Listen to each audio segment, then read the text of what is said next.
Yo, what's going on, guys, man? It's your boy Dignified TW, man. We're back with another video, guys. Today we're going to be replicating our 2K19 Prime Kobe Bryant build. You guys seem to love that build last year.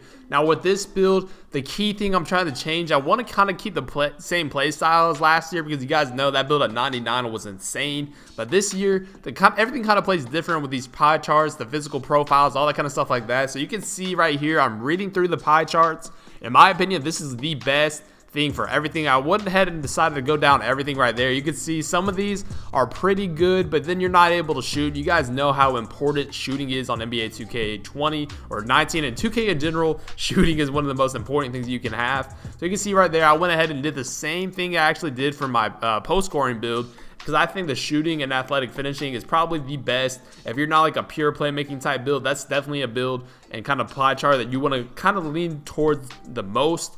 You can see right here, I went ahead and went with this physical profile just because everything you have is like around in the 80s, which is just perfect for this Kobe Bryant build, because you guys will see how it plays a little bit later when this build actually comes out of the real 2K. It's going to be crazy. You can see right off the bat, I went ahead and decided to upgrade the things that I think I will need the most. Of course, the ball handling and the post control is something that I think I will need, but you will also notice what I'm doing as I'm going through and creating my player, which you guys, I would strongly suggest you do as well. Make sure you go and upgrade what you need first, and then you can kind of fill everything else in. In my opinion, you can see right here, as I'm upgrading, I can see that I'm getting more playmaking badges, and you can see like right here, I upgraded perimeter and interior defense pretty much all the way. For a lot of these, you can see I'm upgrading defense all the way, and I'm still not getting more badges. So at that point, I'm just using more attribute upgrades than I really do need. And I did mention this in my last video, and I will link it again, where I kind of talked about everything. You do, like with the pie chart situations, the more of the pie that you have filled out, like I said, the more of the pie I had filled out right here was the shooting and finishing. That's the kind of stuff I'm going to be able to get more higher tier badges with, just because I have more of that as an upgrade. So if I'm upgrading my lateral quickness, my interior defense, and my block and all that kind of stuff like that, that's all good. It's going to help me, but I'm not going to be getting a lot of these badges. And to be honest with you, you guys will see what I end up doing at the very end. I'm very happy with how this build turns out. You can see the driving dunk is actually really good. I don't know if I'll be able to get contact dunks, but I will be able to get some nasty packages. I should be able to get contact dunks, at least some of the basic ones with this build, and that's going to be super fun. I'll be able to shoot, I'll be able to dribble, I'll be able to play in the post, because if you guys don't know, I'm telling you, every single year the attributes, the same kind of meta with the attributes, it always works. Like I said, I have an 83 ball. The post moves are just going to go up to an 80. And as you can see, as I'm changing some of this up and down just by even one attribute upgrade, I'm getting more badge upgrades. So like I said, like you have to kind of tinker with this, because every single time you could, like I said, I'm upgrading my driving dunk all the way right there. I'm not getting any finishing badges, but you can see when I start upgrading the shot close and the driving, I'm getting a lot more than I did when I fully upgraded driving dunk. And you'll get, like I said, you'll see what I end up doing with my defensive rebounding, which I would highly suggest is going to be a W for you guys if you end up doing that. You can see I've got about 13 right here.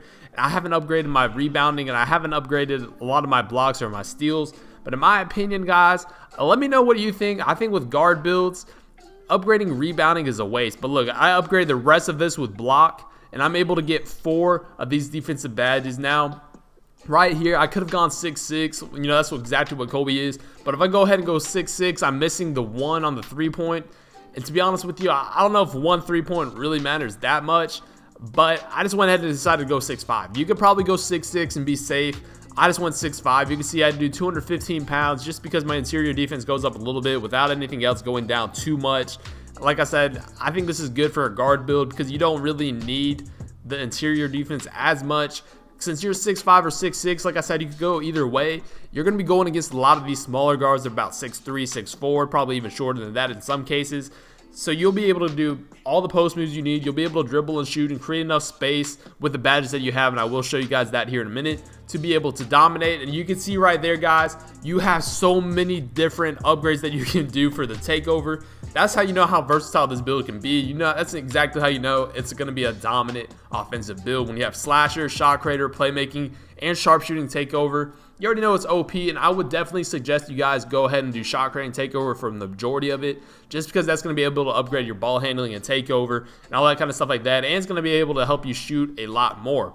Now, the first thing that I ended up doing here was going towards my finishing badges. Now you can see, you might be questioning why on earth I did Lob City Finisher on silver. Lobs every single year are broken, and I think this is going to be a good build to have. Even if you go 6-6, you're probably going to be running the 2 if you're playing 3s, and you're going to be wanting to be able to catch these lobs. Now, you could easily go down and maybe do it on bronze, or might not even have it at all. I would suggest having it if you like lobs, just because I feel like 2K is going to be able to break it. If you don't have Lob City Finisher, I think you're going to be missing a lot. But one other thing I would do right here, you can see I had a Hall of Fame Relentless Finisher. I would probably go ahead and take that down 1 tier and put that onto Contact Finisher, just because I think having gold on both of those, Relentless Finisher, if you guys didn't know, is going to help you be able to score more when you're tired inside of the paint. So that's a badge that I would definitely have, but I would probably drop that tier to gold and put Contact Finisher on gold. And everything else, like I said, guys, it's just a reading game. When you're making your archetypes this year, make sure you read all the descriptions of these badges. This is what I kind of did for all of mine. Last year, you know, Drop Stepper was big, and I think Drop Stepper is going to be a really glitchy badge, especially on a guard build. Again, this year, you could either go, you know, I could say you might not need Acrobat if you want to do like Giant Slayer to help you finish around the rim.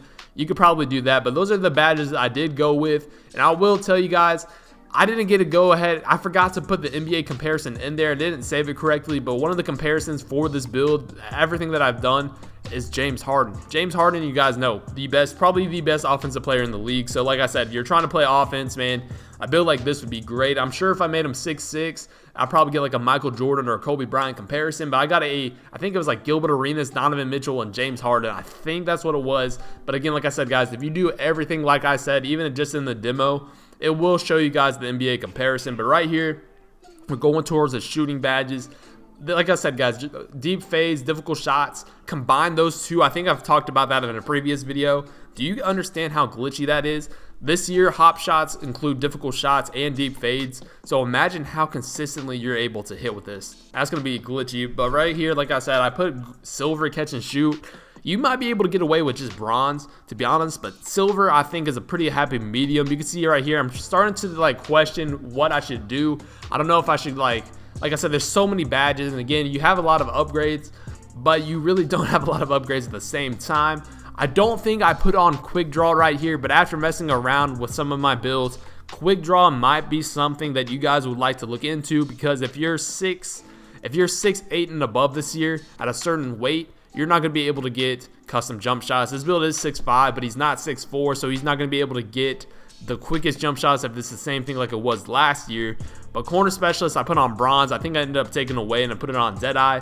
Now, like I said, you could probably get away with taking tireless shooter off and putting it on like green machine like I did right here, but I think I would end up taking off corner specialist and taking off green machine and putting them on Deadeye to have it on gold, and then have silver catch and shoot. Or I could even do silver Deadeye and maybe bronze quick draw, just so maybe that would kind of give me the 6'4" feel. But you can see right here, I think range extender I thought would be a good idea. So like I said, I took off corner specialist, put it on range extender. You could probably get away with taking off green machine and putting it on quick draw, just so you could probably get that 6'4" jump shot feel. That's probably what I would end up doing. But either way, like I said, guys, when you're doing this build, everything like I did is going to give you a James Harden comparison. So right here, we're going over the last couple stats. This is going to be the playmaking that I decided to go with. Let me know in the comment section if you've tried to make a Kobe Bryant type-esque build. Let me know what kind of badges you would use, or the kind of badges that you did use, and what you would recommend me to look over. Because like I said, this is just going to be like, this is just the demo. So the demo is not fully everything that we know. Like I mentioned before, there might be custom pie charts, there might not be. But again, you never know. In the full game, we'll kind of get a little bit more of an accuracy, kind of like maybe a little bit more gameplay, how it works out. Because in this gameplay right here, it's not really that you can't really tell how good a build really is. I don't know what the difficulty is on, but it's definitely not something that you can base making a full build on, especially with one game. So here with Kobe Bryant, you guys know space creator, handles for days, ankle breaker, all that kind of stuff is going to be something that you do need. You could probably do downhill without it, or you could go with it. Either way, it's going to help you on the threes if you guys are threes players. But I don't know how effective that really could be. But I will tell you guys this. Unpluckable is something that you guys need to use. Unpluckable, definitely a badge you need. But you can see right here, we've got 4 potential upgrades with this build. Now, I don't know why I didn't box right here. I think I took it all away. But I would probably, to be honest with you guys, I would go with silver clamps. And I would go with silver, what's the other badge? Silver, not that one. I can't find it for some reason. Silver intimidator. That's something I would do. In my opinion, I would go silver intimidator, silver clamps, or silver trapper and silver clamps, something like that. Right there you can see I put on silver trapper, but I think intimidator this year is more of a badge where it's going to help you close out and make other offensive players miss. So like I said, you could either go all bronze or you could go silver. There's just a lot of different things that you can do. You could even go like a 1 gold badge and a silver, but that's going to be my Kobe Bryant build, guys. Hopefully you guys did enjoy. Again, like I said, leave down comments down below any other NBA players you would like to see. But I've been Dignified, guys, and I'm out. Peace.